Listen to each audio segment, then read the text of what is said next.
Hey, what's up, fellas? I'm Malicious Female Fan Steve Malicious here, talking about the Microsoft Surface Duo 2. And for the second year in a row, I sit here dumbfounded at exactly what they were trying to do. Like, what are we doing here?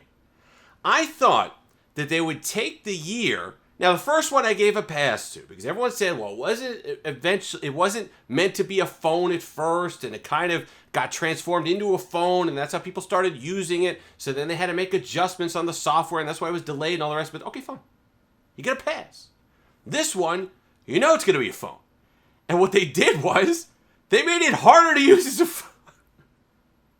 Okay, of all the problems I had with the original Duo, camera wasn't even in the top 10.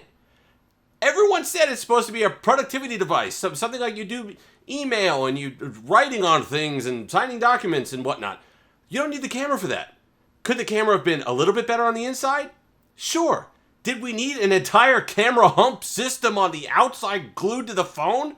No, it's like Microsoft watched every other presentation of every other flagship and say, oh geez, all these people spending half hour on the camera system. We need to put a massive camera and a telephoto on a wide angle.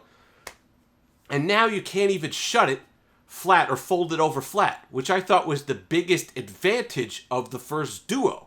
When I held it in my hand, you flop it over. It's great that it sits flush, because that way if you want to text or take a phone call, it actually feels somewhat natural. Now you can't even fold it over flush.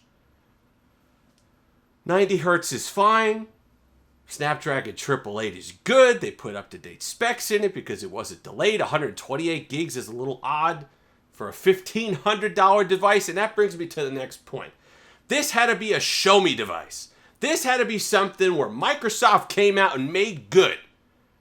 And by not offering $425 when you trade in the first one, by the way. But this is where they had to come out and say, you know what, we're going to support it. We're going to put effort into it. Here it is. We make $1 trillion. We're going to break even on this, something like that, $1,200. Come in there, get people to take a chance. Now, I understand that they did promise 2 to 3 years of support, something like that. They didn't make a big hoopla out of it, which I thought was odd. If I were them, I'd be coming out and saying, hey, 4 years of support minimum. Because not only do you have to prove to people that you're going to support it, you need to do it in a way that comes out above and beyond because of how you just basically hosed people on the last one for their $1,500. I mean, those devices were worth nothing at the end. And Microsoft even confirming that, like I said, we're offering you $425 for the thing. I still don't understand it. If you ask me what the sales pitch for a Samsung Galaxy Fold device, it's simple. Everything that you do on your current smartphone slab, but on a larger display with larger real estate, you're going to love it, period, end. I watched so many videos on the Surface Duo, the original one, and it just always seemed like a solution in search of a problem. Everybody's saying, well, it's not a phone. You can't think of it like a phone. You can't think of it like a regular. It's got a productivity device, and you can do all this stuff. Listen to me. If you're one of these people that crushed and sprinkled Adderall over your cereal, and you need to have Twitter on one half of the screen and Instagram on the other, and you're scrolling them both at the same time, then I don't know what to tell you. Good. Enjoy your Surface Duo. But for the rest of us, at $1,500, that money's going to be served better elsewhere. Not saying it's not an excellent piece of tech. Not saying the engineering isn't going to be great, because it looks really cool. And it seems like an awesome piece of tech. But at a mobile phone, at that price, for me, it just doesn't hit home. Maybe it does for you. I just think there's going to be hyper-specific uses that people have for it, and it's not for the mass market. Maybe that's okay. Not every device has to be. But if you're talking about trying to survive as a phone maker and coming out with multiples of these devices, eventually you're going to have to come out with something practical that people want to buy. And at $1,500, it's not a, well, let's take a chance and see type device.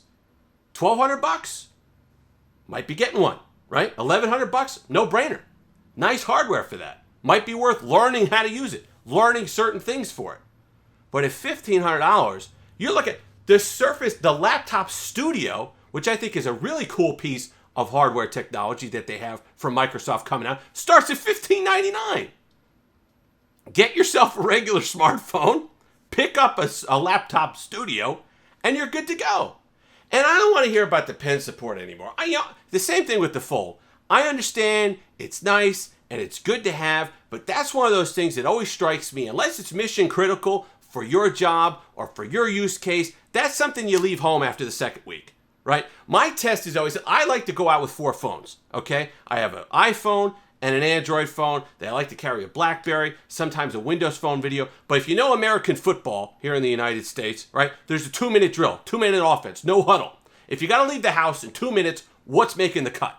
And for me, it's always the iPhone and whatever the Android flavor of the month happens to be. And I could promise you, at the end of the day, that pen's getting left behind because it's not inside the device. Unless the pens are inside the device, I don't want to hear about them as a feature. They're nice, but they're toys at that point. And then you got the camera hump on the outside of the Surface Duo 2, so you got to take pictures. At least the first one, you could fold it over and take pictures normally, all right? The inside camera might not have been the best in the world, but you could use the viewfinder to take pictures normally. Now you got to have the thing completely folded open, taking pictures. Very strange. I thought when they had an entire year that they'd use that time to make it more palatable for people who want to use it as a phone. We spent the entire time talking about how, well, it's not this device, well, it wasn't meant to be this, and they turned it into this, but now they're focusing on it being a phone because that's how people wanted to use it. I'm more interested, Tech Odyssey put out a tweet with a render that they had just a regular slab phone. Surface devices are nice hardware. Microsoft makes good stuff. How do you keep messing up these phones?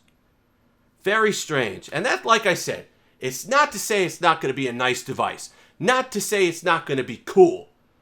But it just doesn't hit home for me. If it does for you, let me know in the comment section below because I'm certainly interested in hearing your thoughts on it and how you use it. But to me, at the end of the day, it's just a solution in search of a problem. And you could talk about how, well, it's revolutionizing and all the rest of it. Well, iPhone didn't. Listen, here's the difference with iPhone. iPhone did the basic phone functions that you were already doing. You already needed a heck of a lot better and easier and more intuitive than we had before. What does the Surface Duo 2 provide that's more intuitive and something that's mission critical that you need to do on a daily basis that you want to do? And then ask yourself if that's worth $1,500. To me, not so much. If you made it this far, like, comment, subscribe, all that fun stuff. Until next time, have that Steve-alicious day.